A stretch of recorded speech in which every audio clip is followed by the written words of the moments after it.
Hi, everybody. I'm Steve Carll, and I'm very pleased to announce that on February 17th of 2024, Alien Buddha Press is going to be releasing my first full-length book of poetry in 18 years.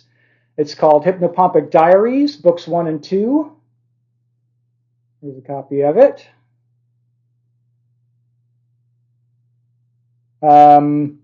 I wanted to tell you a little bit about how the Hypnopompic Diaries came about, and then I'll read a little sample from each of the two books that are enclosed in this volume, books 1 and 2.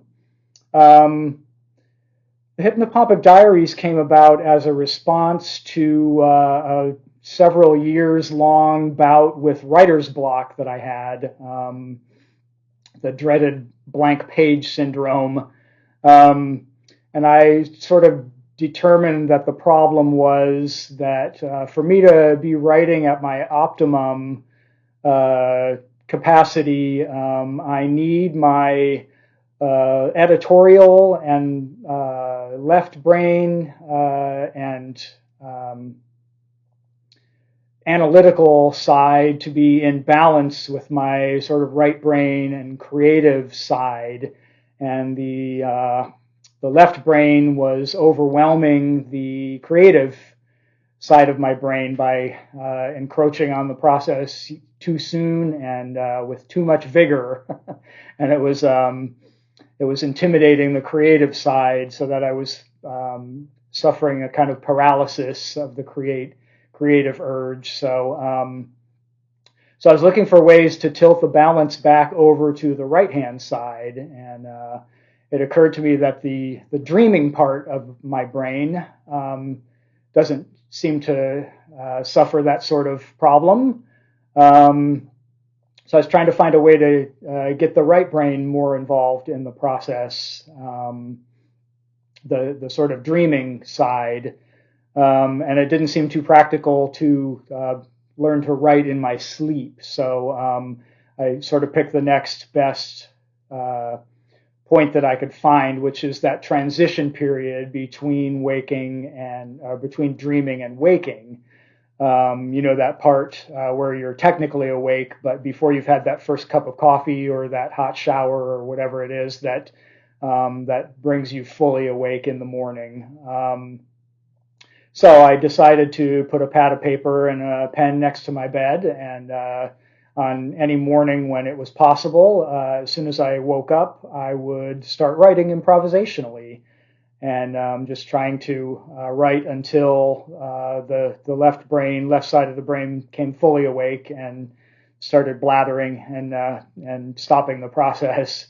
So I was a little nervous about just writing anything that came into my head, but I took encouragement from something that I read around that time by Robert Duncan, the poet, who said to his class, and I want to read this so that I get it right.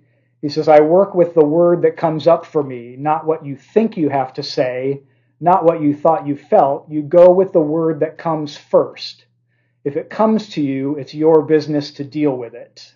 And so I took that as encouragement to just to improvise freely and not stop and at each word or any particular word, and think like, is that the right word? Should I be saying that? And to just sort of go with the musical flow of language as it was coming forward. And then I would worry about whether any individual word was appropriate weeks or months later, when I would do the editing process for each of these pieces that I was writing. And so at that point, I would deal with the word that came up when I was in the flow. And at that point, then you can determine, like, yeah, that's not really the right word. And then, at that point, the editor part can go, well, this might be a better word.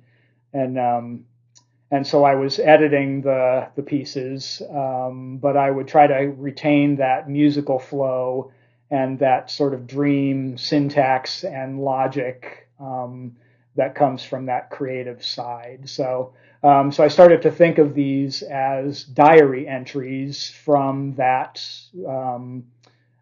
mind as it's in that transitional state. that I was at that point during the day. So I did that process for over 2 years, and I edited in 4 big chunks, and so 2 of those chunks became this particular volume that Alien Buddha Press is kind enough to work with me to get in public. And so thanks to Alien Buddha Press and to Red. And so I would like to read 3 sections from each of the 2 volumes. The first volume is called Pandemic Summer.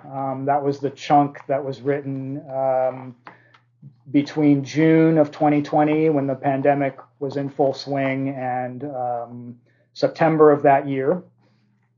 And then the second volume, which is called Half Dreamt, was written between October and December of 2020. So I'll read a little bit from each section. So first from Pandemic Summer. Already felt, heating up with virus. Contemplate the angles well contended. Sir, the fast food empire is extensive. A cohort of flies, a naughty nightly Maserati. Delve deeply into caterpillar financing. Post-inaugural menopause awaits a reckoning. Coronary snowplow opens a driveway of torture and fortune. Co-wrong me if I'm wrecked, but I believe Venus is 50% off.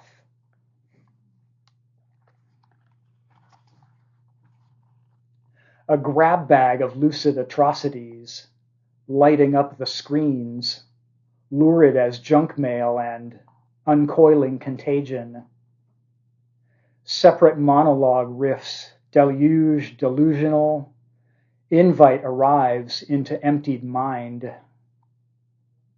House cat, upgraded with onboard motor, wants attention. Old Yellowbelly's annual tantrums a comin'.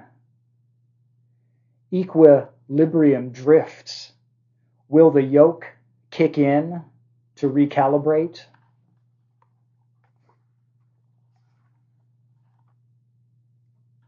Blurry cognizance of a phantom organ organizing away somewhere in the body. Put on the dad genes of hope and optimize planetary paparazzi intelligence. Foregoing attunement patrols, suitably ensorcelled bureaucrats, namesake hurricanes. Nested decorrection based in recursive monstrosity, a palatial nasturtium of calendar vultury.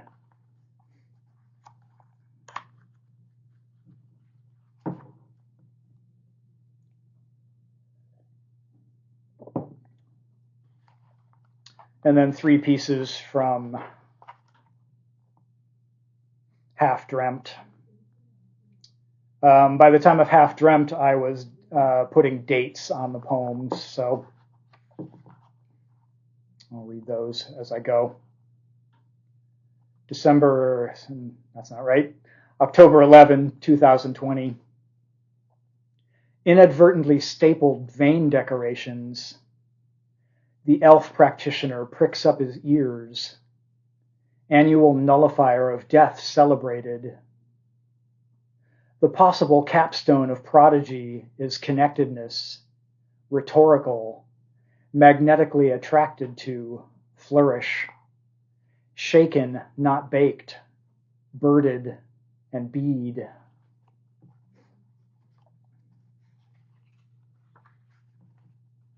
October 25th, 2020.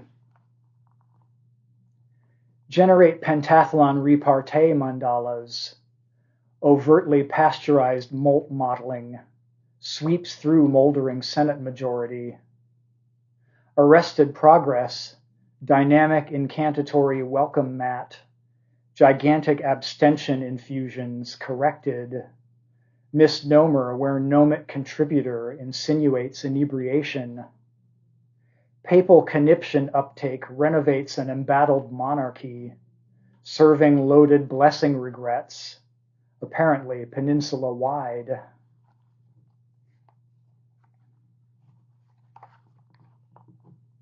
December 6th, 2020.